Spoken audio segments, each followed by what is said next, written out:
Hello friend, welcome to our YouTube channel परीक्षाएं academy. हम लोग प्रीवियस के क्वेश्चन को देख रहे हैं। हमारा जो 11 प्रीवियस क्वेश्चन था वो कंप्लीट हो गया है। आज की क्लास में हम लोग देखेंगे 12वां प्रीवियस का क्वेश्चन। चलिए दोस्तों स्टार्ट करते हैं आज का हमारा प्रीवियस क्वेश्चन। तो हमारा आज किसका एनालिसिस क्या है, मैथ्स का प्रीवियस क्वेश्चन का जो क्या है 12वां क्वेश्चन है।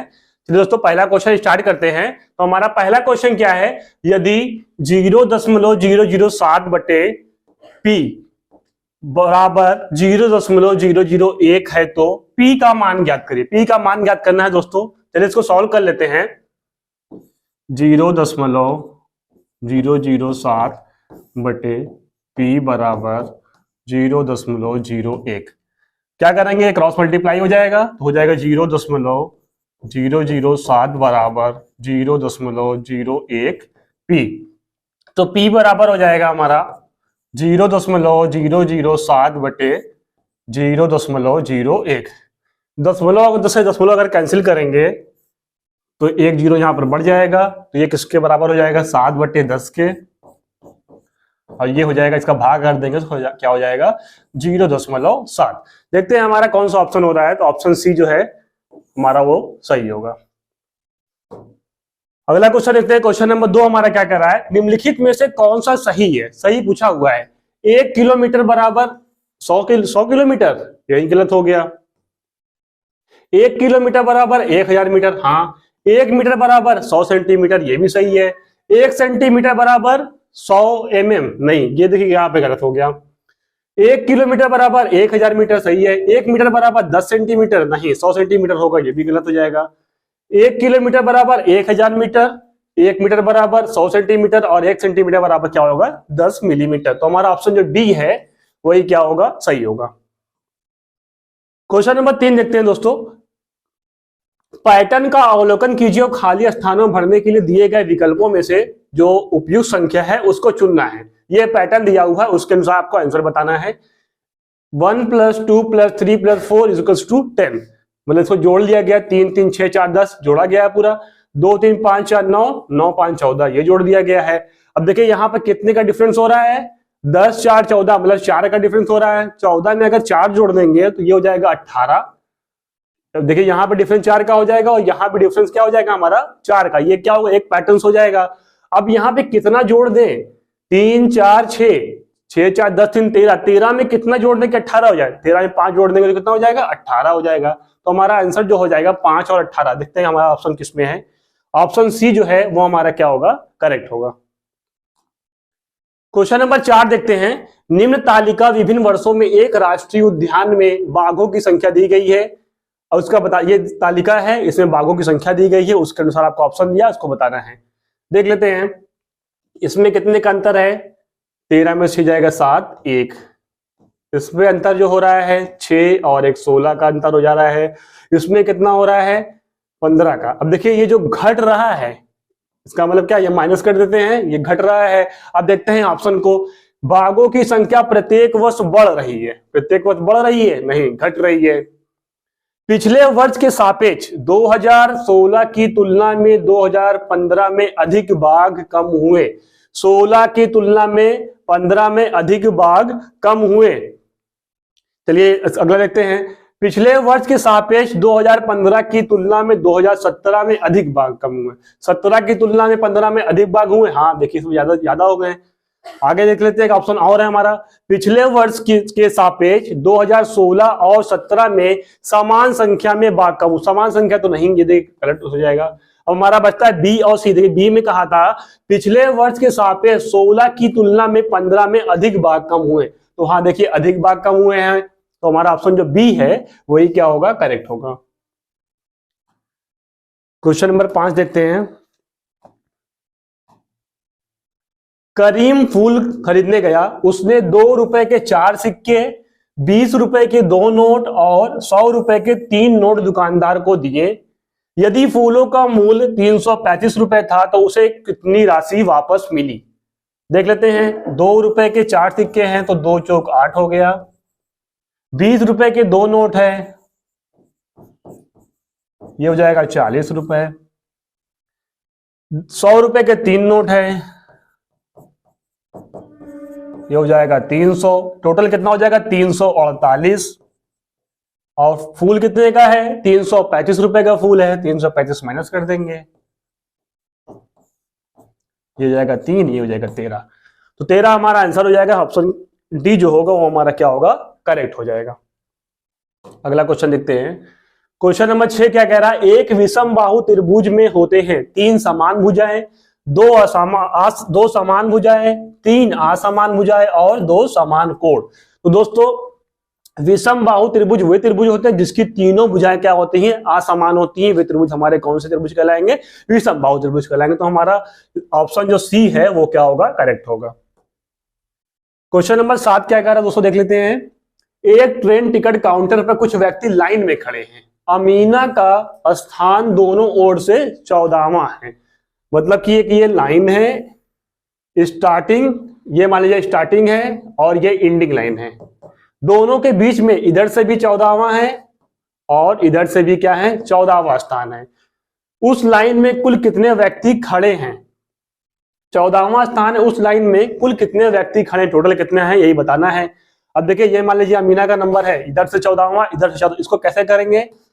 14 + 14 - 1, ये हो जाएगा 28 - 1 बराबर क्या हो जाएगा? 27। 27 हमारा ऑप्शन जो बी है वो क्या होगा? करेक्ट। इसका मतलब जो इनका स्थान कितना हो जाएगा? टोटल कितने व्यक्ति हो जाएंगे? 27 व्यक्ति होंगे। अगला क्वेश्चन देखते हैं।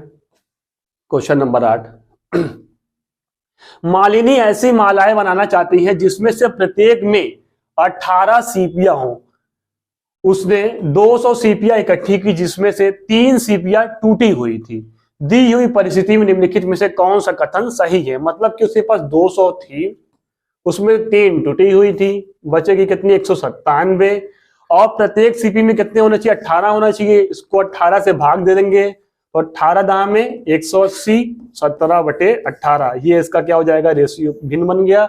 अब देखते हैं हमारा कौन सा ऑप्शन सही होता है।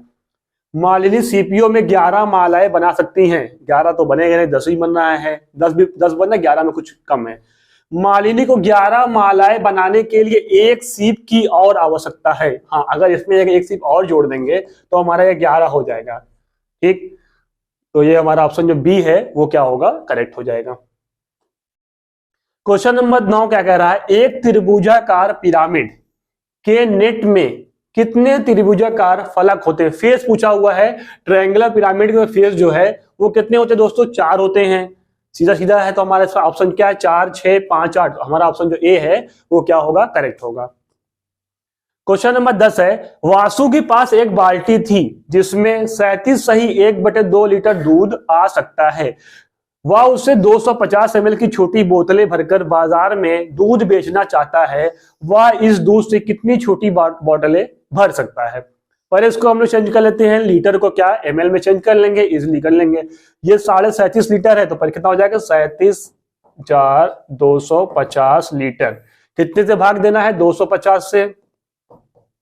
0 से 0 कैंसिल हो जाएगा, 25 से 25, 25 चौका 100, 25 9 100, 225। तो हमारा ऑप्शन 100 कितना हो जाएगा? 149। किस ऑप्शन में है? Option D. तो ऑप्शन डी हमारा क्या होगा? करेक्ट हो जाएगा। क्वेश्चन नंबर 11 है। सीमा और सिराज के घरों की बीच की दूरी जो है 666.66 मीटर है। उनके घरों के बीच की दूरी के अंकों के मानों के बारे में कौन सा कथन सही है यही बताना है। सैकड़े के स्थान पर 6 का मान इकाई के स्थान पर 6 के मान से 1/10 गुना है। 1/10 गुना है। किसका किसका है? सैकड़े के स्थान पर 6 का मान जो है इकाई के स्थान पर 6 के मान का 1/10 गुना है। शतांश के स्थान पर 6 का मान इकाई के स्थान से 6 के मान का 1/10 है। अगला देखते हैं। इकाई के स्थान पर 6 का मान दहाई के स्थान पर 6 के मान का 1/10 है। दशांश के स्थान पर 6 का मान सैकड़े के स्थान पर 6 के मान का 1/100 है। तो नहीं दोस्तों, अब देखिए ये क्या, इसको हम ऐसा समझ लेते हैं। ये लिखा हुआ है 666.66, ये तो हो गया इकाई, ये दहाई, ये होगा सैकड़ा, ये हो जाएगा दशांश और ये हो जाएगा शतांश।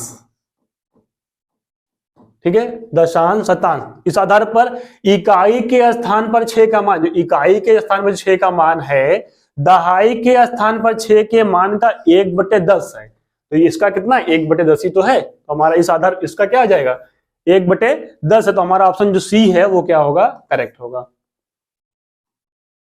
क्वेश्चन नंबर 11 क्या कह रहा है, अक्षर H में सिमेट्री रेखाओं की संख्या है, जैसे H लिखा हुआ है इसमें कितनी सिमेट्री बन सकती हैं, एक तो बन जाएगी आपकी, ये बनेगी वर्टिकली, एक बनेगी हॉरिजॉन्टली, तो कितनी बनेगी टोटल 2, हमारा ऑप्शन जो सी है वो क्या होगा, करेक्ट होगा। क्वेश्चन नंबर 13 है, 3 मित्र 24 घंटे की घड़ी का समय 12 घंटे की घड़ी के समय से निम्न प्रकार बदलते हैं। 12 घंटे वाली घड़ी में कितने समय गलत प्रदर्शित किया गया है, गलत कौन सा प्रदर्शित किया गया वही बताना है। चीकू 24 घंटे में 23:45 किए हैं, उसको चेंज किए 12 बजे वाले में तो 11:45 PM, ये सही है। 16:30 इसको कन्वर्ट किए हैं 4:30 AM, तो देखिए AM नहीं होगा, यहां पर क्या होगा PM होगा।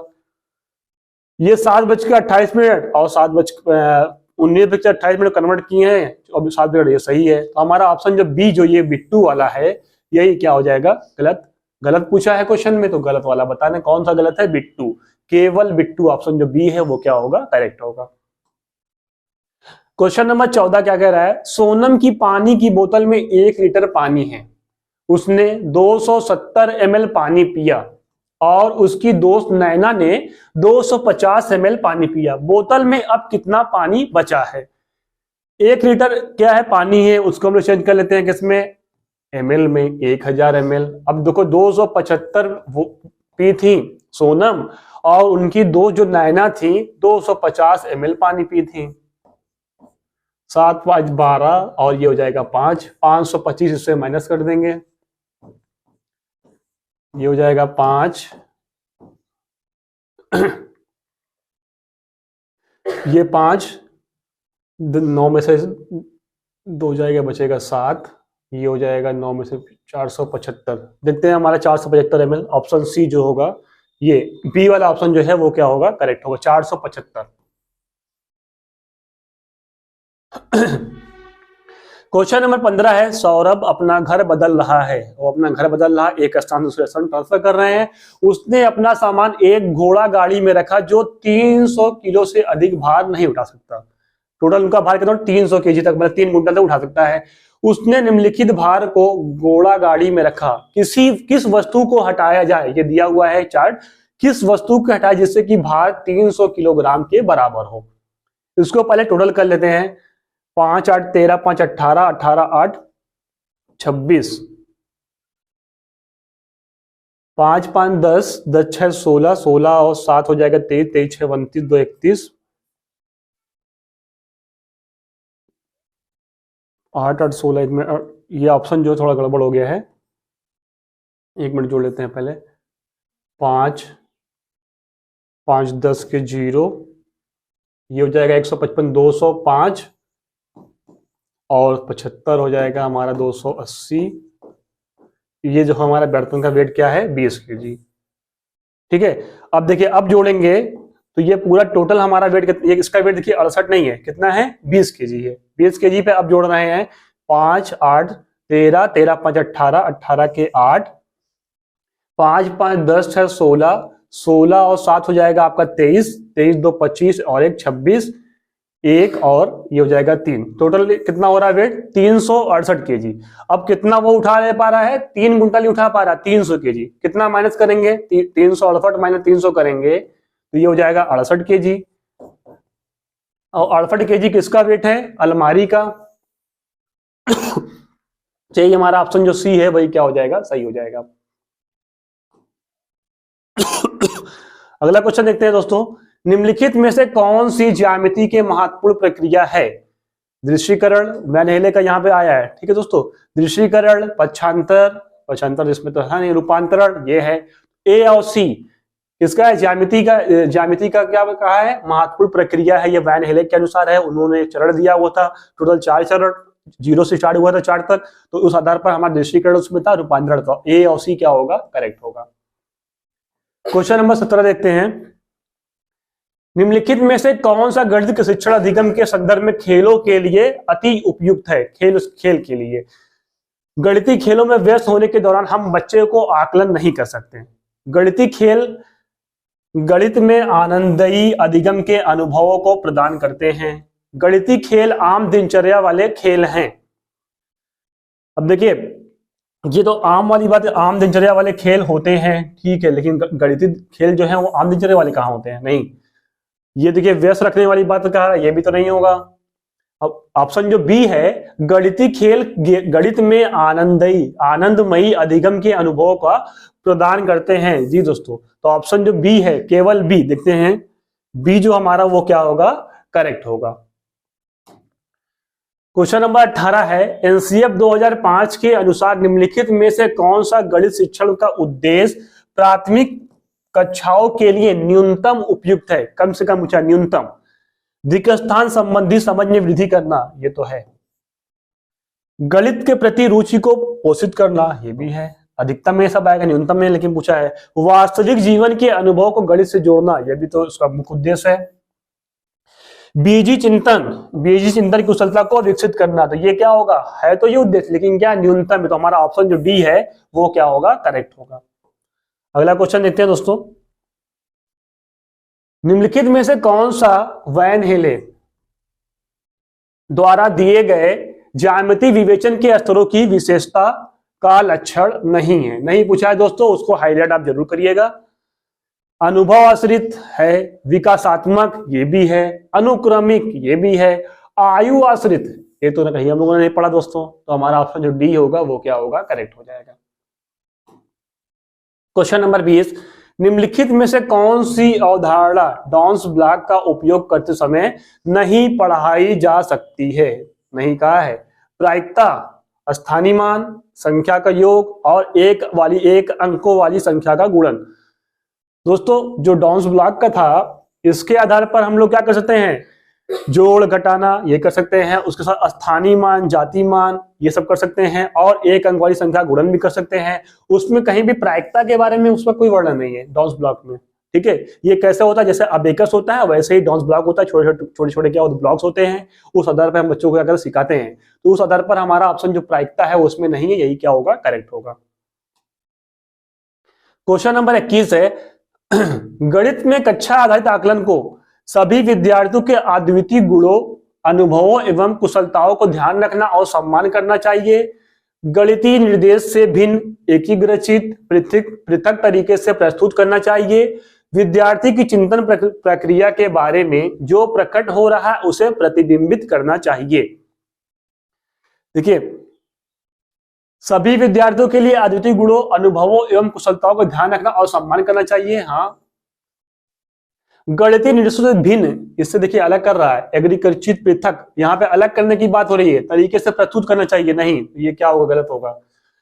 विद्यार्थी की चिंतन प्रक्रिया के बारे में जो प्रकट हो रहा है उसे प्रतिबिंबित करना चाहिए। हाँ, ये भी सही होगा। अब ए और सी सही हो रहा है, यही बताना है कौन सा ऑप्शन में है, तो हमारा ऑप्शन जो डी है वही क्या होगा? करेक्ट होगा। चलिए दोस्तों, अगला क्वेश्चन लेते हैं। क्वेश्चन नंबर 22 क्या कह रहा है, निम्नलिखित में से कौन सा कथन गणित की प्रकृति के बारे में सही है? सही पूछा है दोस्तों। गणित की प्रकृति का हम लोगों ने जो हमारी मैथ्स की पेडागोजी क्लास चली थी उसमें हमने डिटेल में बताया था। अगर आप लोगों नहीं देखे हैं तो एक बार जरूर देखिएगा, प्लेलिस्ट में है। गणित को, ऑप्शन ए क्या कह रहा है, गणित को विज्ञान के प्रतिमानों, पैटर्न की तरह समझा जा सकता है। हाँ, गणित अमूर्त विचारों से संभावित संबंधों का अन्वेषण करता है, खोज, ठीक, क्योंकि गणित तर्कशास्त्र पर आधारित है, इसलिए गणित में रचनात्मकता के लिए बहुत ही सीमित स्थान। दोस्तों, यहाँ पे सीमित का, कम की बात कर रहा है। जैसे केवल, हमने जब टैग वर्ड जो देखा गया था हम लोग दोस्तों, उसमें कुछ ऐसी बातें थी जो सीमित कर रहा है, केवल, कम और ये सब चीजें रटना। अगर ये सब चीजें आ रहा है तो उत्साहित करना। अगर ऐसा ऑप्शन रहता तो हम लोग क्या करते? एलिमिनेट करते। इस आधार पर क्या होगा? ये गलत होगा। ए और बी सही है, हमारा ऑप्शन जो ए है वो क्या होगा? करेक्ट होगा। क्वेश्चन नंबर 23 है, उपचारात्मक शिक्षण सबसे अधिक सहायक है कब? उन छात्रों के लिए जो प्रतियोगी परीक्षाओं में सम्मिलित होते हैं, पाठ की पुनरावृत्ति के लिए, समस्या समाधान के शिक्षण के लिए, गणितीय संकल्पनाओं को समझने में विद्यार्थी जिन कठिनाइयों का सामना करते हैं उनको संबोधित करने और विद्यार्थियों के प्रदर्शन को सुधार करने के लिए। अब उपचारात्मक कब है? जब समस्या जो होगी उसका निदान के द्वारा मालूम करेंगे, निदानात्मक शिक्षण होगा। जो समस्या मालूम हो जाएगी उसका उपचार कर दिया जाएगा, तो वो क्या हो जाएगा? उपचारात्मक शिक्षण के द्वारा उसका उपचार कर दिया जाएगा, तो समस्या समाधान पूरा हो जाएगा। इस आधार पर जो हमारा ऑप्शन जो डी है, गणितीय संकल्पनाओं को समझने में विद्यार्थी जिन कठिनाइयों का सामना कर रहे हैं, जो भी कठिनाइयों को सामना कर रहे हैं उसको क्या कर रहे हैं? उसको संबंधित करने और विद्यार्थियों के प्रदर्शन को सुधार करने के लिए। तो हमारा ऑप्शन जो डी है वो क्या होगा? सबसे बेटर ऑप्शन है, यही क्या होगा? करेक्ट होगा। क्वेश्चन नंबर 24 है, निम्नलिखित में से कौन सा बच्चों में पूर्व संख्या प्री नंबर की अवधारणा के निर्माण से संबंधित है? एकाकी संगति, पदानुक्रमित समावेश, माप। अब देखिए एकाकी ऑप्शन दिया हुआ है हमारा, एकाकी संगति देखिए होती है पूर्व संख्या के अंतर्गत, पदानुक्रमित ये भी होगा, लेकिन माप वो क्या होगा? माप तो हमारा प्री नंबर के अंतर्गत तो आएगा नहीं, तो हमारा ए और बी क्या होगा? सही होगा। ए बी हमारा देखिए किस ऑप्शन में है, तो हमारा ऑप्शन जो सी है वही क्या होगा? करेक्ट होगा। क्वेश्चन नंबर 25 है, निम्नलिखित में से कौन सा कथन बच्चों की दिवस्थान संबंधी समझ के संदर्भ में न्यूनतम उपयुक्त है? न्यूनतम पूछा है दोस्तों। प्राथमिक स्कूल के बच्चे तार्किक संक्रामक निष्कर्ष नहीं निकाल सकते हैं, ये तो नहीं कहा सीधी। प्राथमिक स्कूल के बच्चे आकृतियों की अवधारणा को वास्तविक जीवन की परिस्थितियों में विस्तृत कर सकते हैं, तो हो सकता है। बच्चे अपने शुरुआती स्कूली वर्षों में माप के तर्क को समझ सकते हैं। बच्चों को दिक्स्थान संबंधी पूर्व विद्यालय ज्ञान संबंधात्मक है। ये देखिए 4 ऑप्शन कहा है, न्यूनतम उपयोग के बारे में कहा है। ऑप्शन ए देखिए हमारा क्या है? प्राथमिक स्कूल के बच्चे तार्किक संक्रामक निष्कर्ष नहीं निकाल सकते। जैसे क्या है, इस आधार प्राथमिक स्कूल के बच्चे क्या निष्कर्ष निकालने में कठिनाई का सामना करेंगे, कर सकते हैं लेकिन कम। हमारा क्या है? न्यूनतम उपयोग पूछा हुआ है, तो उस आधार पर हमारा जो ऑप्शन ए है वो क्या होगा? करेक्ट होगा। क्वेश्चन नंबर 26 है, निम्नलिखित में से कौन सी गणित में रचनात्मक आकलन की विधि नहीं हो सकती? परियोजना, देखिए रचनात्मक आकलन की विधि तो ये है। प्रश्नोत्तरी क्विज ये भी है। दैनिक विवरण जर्नल एंट्रीज ये भी है। सत्र अंत परीक्षा ये तो हमारा रचनात्मक आकलन का नहीं है, ये क्या है? योगात्मक आकलन के अंतर्गत आएगा, तो हमारा ऑप्शन जो डी है वो क्या होगा? करेक्ट होगा। क्वेश्चन नंबर 27 क्या कह रहा है? कक्षा में अधिकांश विद्यार्थियों ने कहा कि 360 प्लस 55 ये कितने के बराबर होगा? 3115 के। दोस्तों ये सब क्वेश्चन हमारे रिपीटेड हैं, जितने भी हम लोग देख रहे हैं सब क्वेश्चन क्या हो रहा है? ऐसे ही रिपीट हो रहे हैं, बस नंबर सिर्फ चेंज है। निम्नलिखित में से कौन सी अवधारणा को सुदृढ़ करना कि इस त्रुटि को सुधारने के लिए सर्वाधिक उपयुक्त है? जोड़ने के समय पुनः समूहीकरण, अग्रवर्ती गणना, 3 अंकों वाली संख्याओं का योग, एकाकी संगति। सबसे बेस्ट पूछा हुआ दोस्तों, बाकी और ऑप्शन में तो होंगे। देखिए 3 अंकों की संख्या समझाने से भी समझ जाएंगे, लेकिन वो क्या है? जोड़ते समय अगर हम उसका पुनर्समूहीकरण करेंगे, रीग्रुपिंग जो होगा, जैसे क्या है 0 और 5 मिलकर कितना होगा? 5, 6 5 कितना होगा? 11, 11 के 1 हासिल कितना बचेगा? 1। जब उनको इस तरह से करेंगे रीग्रुपिंग करके, तो वो क्या उनके अंदर ये समझ विकसित हो जाएगी, वो इजिली क्या करेंगे? उसको आसानी से कर लेंगे। तो उस आधार पर हमारा ऑप्शन जो ए है वो क्या होगा? सही होगा। क्वेश्चन नंबर 28 है, गणित में त्रुटियों के लिए निम्नलिखित में से कौन सा सही है? यदि गणित में एक छात्र बहुत सारी त्रुटियां कर रहा है तो इसका अर्थ है कि उसमें गणित के करने की क्षमता का अभाव है। त्रुटियां गणित की भ्रांतियों के बारे में अंतर्दृष्टि देती है। शिक्षण को छात्रों को ऐसे पर्याप्त रूप से चुनौतीपूर्ण कार्य देने चाहिए जिनसे वे त्रुटियां होने की संभावना हो। देखिए यहां पर अभाव की बात कर, पहले क्या कहा है? ऑप्शन ए, यदि गणित में एक छात्र बहुत सारी त्रुटियां कर रहा है तो इसका अर्थ है कि उसमें गणित करने की क्षमता का अभाव है। नहीं, ये क्या नेगेटिव पॉइंट है, तो ये क्या होगा? ये नहीं होगा। सही पूछा है क्वेश्चन में। त्रुटियां गणित की भ्रांतियों के बारे में अंतर्दृष्टि है। हाँ दोस्तों, त्रुटियों के माध्यम से क्या करते हैं? हम सीखते हैं। त्रुटियां करेंगे नहीं तो सीखेंगे कैसे? त्रुटियों से क्या उनको सुधार करने का मौका मिलता है, ये अवसर प्रदान करते हैं। ये सही होगा। शिक्षण को छात्रों को ऐसे पर्याप्त रूप से चुनौतीपूर्ण कार्य देने चाहिए जिससे उनकी त्रुटियां होने की संभावना हो। अब देखिए यहाँ पे शिक्षण कार्य ऐसे हो रहे हैं, त्रुटियां वाले क्वेश्चन ऐसे क्वेश्चन दे रहे हैं जिसमें डाउट हो। जब वो करेंगे, करके सीखेंगे तो क्या होगा? उस पर निपुण हो जाएंगे। ये भी हमारा सही होगा। बी और सी देखिए कौन किस ऑप्शन में हमारा बी, इसी ऑप्शन में क्या है बी और सी, यही क्या होगा करेक्ट होगा। क्वेश्चन नंबर 29 है, जॉर्ज पोलिया के अनुसार निम्नलिखित में से कौन सा गणित में समस्या समाधान से न्यूनतम संबंधित है, सबसे कम संबंधित है? क्या है? अंडरस्टैंडिंग द प्रॉब्लम, मतलब समस्या को समझना, समस्या को हल करने के लिए योजना रणनीति बनाना, समस्या का एकमात्र प्रत्यक्ष हल खोजना और उत्तर की व्याख्या करना। इसमें क्या कहा है? समस्या समाधान के लिए न्यूनतम संबंधित है, कम से कम संबंधित है। अब देखिए ऑप्शन जो सी है, समस्या का एकमात्र प्रत्यक्ष हल खोजना, ये क्या सिर्फ एक आंसर ढूंढ लेने से क्या हो जाएगा? समस्या समाधान होगा। इस आधार पर क्या होगा? जॉर्ज पोलिया के अनुसार जो हमारा ये था समस्या का एकमात्र प्रत्यक्ष हल खोजना, ये क्या होगा? सही होगा। न्यूनतम पूछे तो न्यूनतम के आधार पर ये सही हो जाएगा। अंतिम क्वेश्चन है, प्राथमिक कक्षा के गणित में के अध्यापक ने भिन्न की अवधारणा का परिचय देने के लिए निम्नलिखित क्रियाकलापों की योजना बनाई। एक योजना बनाते हैं भिन्न की अवधारणा देने के लिए, ये ऑप्शन है। विभिन्न प्रकार की भिन्नों को श्यामपट्ट पर लिखना और उनकी विविधता विशेषताओं की व्याख्या करना, मतलब भिन्न को लिख दिए हैं और उसके बाद क्या करें? उसकी विशेषता को बता रहे हैं। दूसरा है, पेपर कागज को मोड़कर क्रियाकलाप करने के लिए समरूप आयताकार पट्टियों और वृत्ताकार कटआउट का उपयोग करना। विविध चित्रों के उपयोग से भिन्नों जैसे कि 1/2, 3/4 को दिखाना। शिक्षक द्वारा उपयोग करने के लिए निम्नलिखित में से कौन सा ऊपर दिए गए क्रियाकलापों को सर्वाधिक उपयुक्त क्रम निरूपित करता है? अब देखिए दोस्तों, यहाँ पे क्रम पूछा है, किस आधार पर उसको क्रम में करेंगे, पहले कौन सा कार्य करेंगे? तो देखिए सबसे पहले बच्चों के क्या करें, एक आकार दिखाया जाएगा, जैसे क्या है? पेपर या कागज को मोड़कर क्रियाकलाप करने के लिए समरूप आयताकार पट्टी। देखो एक कागज है, कागज के द्वारा को बताया जाएगा, देखिए ये कागज है, ये आयत का आकार का है, इसको अगर ऐसे फोल्ड करेंगे तो 1/2 हो जाएगा, उसको 4 भाग में करेंगे 1/4 हो जाएगा। और उसी से वृत्ताकार कटआउट का उपयोग, उसी से क्या करेंगे? कुछ पार्ट कट कर लेंगे तो वृत्त के आकार का, तो सब क्या होगा? पहला हमारा क्या हो जाएगा? ये हो जाएगा। दूसरा क्या है? विविध चित्रों के उपयोग से भिन्न, जैसे 1/2 और 3/4। जैसे अभी हम ये चित्र है, जो कागज है, कागज की तरह बता दिए, देखिए ये इसको अगर फोल्ड कर देंगे तो कितना हो जाएगा? 1/2 हो जाएगा। उसको डबल फोल्ड करेंगे 1/4 हो जाएगा। उस आधार पर उनको क्या करना है? एक समझ विकसित करना। उनके अंदर क्या करें? उनके क्या नाम, मस्तिष्क में एक छवि, जैसे छवि होती है ना, छवि क्या करना? तो छाप देना, ये हो जाएगा। तो हमारा दूसरा जो है हो जाएगा, ये होगा।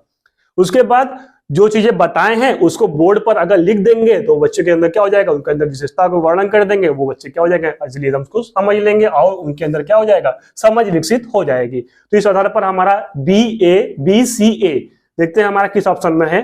तो हमारा ऑप्शन पहला ही जो ए है वो क्या होगा? करेक्ट होगा।